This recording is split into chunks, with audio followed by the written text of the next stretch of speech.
Godina Wallagga Bahaatti ragaa sobaa hambisuu fi xiqqeessuu keessatti manni murtii aadaa gahee olaanaa ba'aa jira jedhan.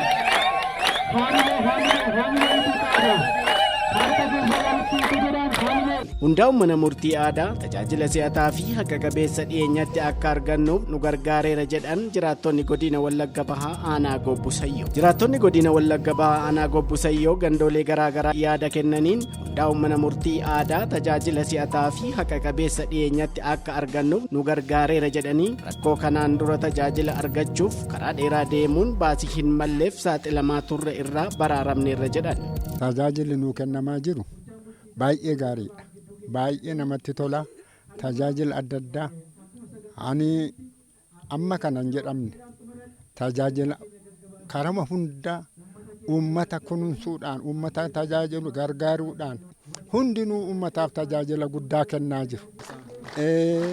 Duratti baay'ee lafaa ture. Baay'ee dhamaatii guddaan nurra ga'e waan rakkanne amma aanaatti deemne amma gallutti baay'ee miidhamaa turre. Bokkaan nu qaraatti nu qabate, aduun nu qabate, waan adda addaa waan barbaacha dadhabbii guddaadhaan marmaraa turre. Amma garuu mana nuu dhufe, manatti nuu gale, manuma keenyatti tajaajila guddaa arganne jechuuf hin danda'amu. Manuma keenya jalatti, manuma keenyatti, balbaluma keenyatti tajaajila guddaa nuu kennaa jiru bakka bu'aan uummatootaa hundinuu. Manni murtii aadaa kun eddii hojii isaa jalqabne baay'ee bareedaadha. Namni walitti bu'ee rakkoo isaa ilaalamee isa walitti bu'ee isa balleesses ilaallee araaraan araaramanii deebi'u. Karaanis immoo deddeebi'ii qaba. Waan ta'eef amma karaa gabaabaas argatee uummanni keenyas itti gammadaa jira. Sobaan wanti ta'uu hin jiru. Maaliif sobaaniin ta'uu yoo jettani wanti kun kakaadhaan hojjetu. Waan hojjetan tokko yeroo dubbatan yeroo jalqabnu isa himata dhiyeeffate dursineetu waadaa sana kaksiisna. Akka inni sobaan nama kana ni manne jechuudha. Isa himatame immoo akka inni sobaan deebi'ii sobaa akka hin deeffanneef waadaa galchina. Isa kanaaf haqaan lubbuu isaaniif jedhanii seera qabeessaanii dubbatu. Waan dubbatanis iddoo rakkoon uumamettis immoo irra gidduutti dubbannee araara buusneet isaanis walitti araaramanii galu. Tajaajilli kanaan dura argamaa ture asii mana murtii aanaa Gobbusayyoo dhaqdheeti kan namoonni himatas ta'e rakkoo adda addaatiif deemanii himatanii amma hanga yeroo dhiyoo asitti reef baatii 3 tokko akkas kan qabatu asumatti murtiin aadaa fi araaraa asumatti kennama. Dhimmi himatamaa fi himataa asumatti ilaalama. Akkuma aadaa duraan bartee duraan qabuttis manni murtii kun utuu ofiisaatii amma kana har'a eebbaaf hin gahin iyyuu dura hojii mana ergi isaa keessa taa'eeti hojjetaa ture. Amma kanaan duraatti doseen dhiyaatan dosee 5 hani mana deemnee immoo sirreessinus 2 jira. Walumaa gala namoota wal dhabdee guddaa qaban nama 7 kan walitti finnee ta'a. Kana keessaa tokko hojiirra jira. Warri kaan murtii argatanii araaramanii kan deebi'anidha. Mootummaa cimaa sadarkaa gandaatti hundeessuun fayyadamummaa uummataa mirkaneessuun tajaajilli si'ataa akka kennamuuf caasaa haaraa gadi bu'een ijaarsi waajjira gandaa fi manni murtii aadaa gandoota hunda keessatti karaa istaandaardii isaa eegeen ijaaramee tajaajila hawaasni barbaadu kennaa akka jiru bulchaa aanaa Gobbusayyoo obbo Darajjee Nagaasaa himaniiru. Aanaa keenyatti ijaarsi mana waajjira gandaa haaromee yeroo ammaa kan akkas taasise mootummaatti gadi bu'e. Gandaa ana qabnu hunda isaa keessattuu ijaarree guyyaa har'aa kana eebbaaf qaqqabsiisnee jirra. Tajaajilli kennamaa jiru akka waliigalaatti sa'aatii 24 jechuu hin danda'amu. Oolanii bulanii tajaajilu rakkoo nageenya hawaasa keenyaa eeguu hawaasni keenya akka kanaan dura baasii adda addaatiif akka hin saaxilamneef itti dhiyaatanii uummata tajaajilu.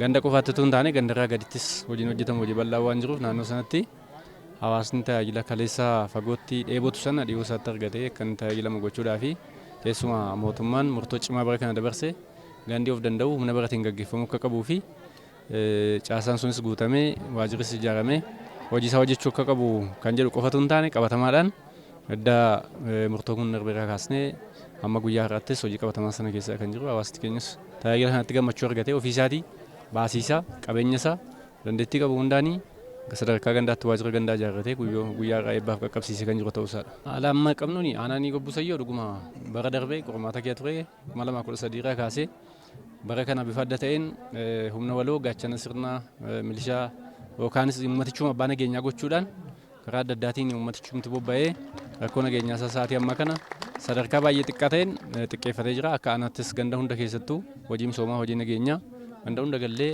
ganda nuyi hin galle keessatti hojjenne kan hin jirre ta'uusaadha. Godina Wallagga Bahaa gandoota 329 keessatti manni murtii aadaa hundaa'ee tajaajila kennaa jiruun ragaa sobaa hambisuu fi xiqqeessuu keessatti gahee olaanaa ba'aa kan jiruu fi dhimmoota manneen murtii idileerraa hir'isaa jiraachuu kan eeran pirezidaantii mana murtii olaanaa godina Wallagga Bahaa obbo Zaraabzaa Goobasaa baatiiwwan 6 darbanittis toora 1176 hir'iseera jedhan. Egaa akka godina keenyaatti manni murtii aadaa bara 2014 kaasee hojii keessa galee kan jirudha. Egaa akka sadarkaa godinaatti gandoonni 346 jiru keessaa gandoota 329 hundaa'ee gandoota 17 sababa rakkoo nageenyaatiin aanaa Ibantuu ganda 15 aanaa Waayyuu Tuqaa ganda 2 waliigalaa ganda 17 irratti hin hundoofne. Sochiin akka waliigalaatti jiru yeroodhaa gara yerootti jijjiirama guddaa keessa kan jirudha. Egaa manni murtii aadaa erga hundaa'ee bu'aa hedduu buusee kan jirudha. Achi keessaa tokko dhimmoota mana murtii idilee irraa hir'isaa kan jirudha. Akka qabatamaa ragaa of harkaa qabnutti kurmaana 3 yookaan baatii 6 kana keessa raawwiin sadarkaa manneen murtii aanaa keenyaa 97.94dha. Dhimmoonni akka waliigalaatti barana mana murtii idilee irraa hir'ate toora 1176 kan hir'ate ta'uu isaati. Kun immoo kan agarsiisu bu'aa manni murtii aadaa gandoota jiranitti hundaa'uu isaa fi uummanni illee kan koote jedhee itti dhiyeenyaan tajaajila argachaa kan jirudha.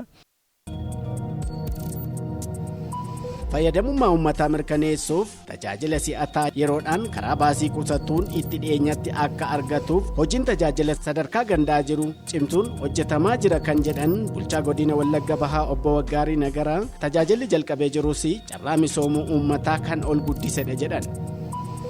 Dhimmoota kenniinsa tajaajilaa kana mootummaan xiyyeeffannoo addaan itti kenne hawaasni keenya tajaajila argachuu qabu hundumaa qe'eesaatti sadarkaa gandaatti argachuutu irra jiraataa jedhameetu hojjetamaatu jira. Haaluma kanaan hooggansa dhimma kana tajaajiluu danda'u sadarkaa gandaatti itti deemne gandoonni hunduu iddoo itti tajaajila kennan iddoo mijaa'an diizaayinii kennameen pilaanii kenname giddugaleessa godhatamee akka ijaaramu taasifne achitti tajaajila si'ataa akka qabeessaaf qulqullina qabu uummanni akka argachuu qabu taasifnee jirra jechuudha. Haaluma kanaan tajaajilli amma jalqabne kuni carraa misoomuu uummata keenyaa kan sirriitti addaan baasee gara misoomaatti isa galchu tajaajila argachuu qabu haala inni ittiin argachuu qabu. Keessumaa rakkoon hawaasummaa isaa karaa inni ittiin hiikamuu danda'u kan keenyu tajaajila fayyaa irratti, tajaajila barnootaa irratti, tajaajila ekstenshinii qonnaa irratti tajaajiloonni hawaasni keenya barbaadu jechuudha. Achumatti bifa inni ittiin qe'ee isaatti bal'inaan kennamu tajaajiloota hunda qabu.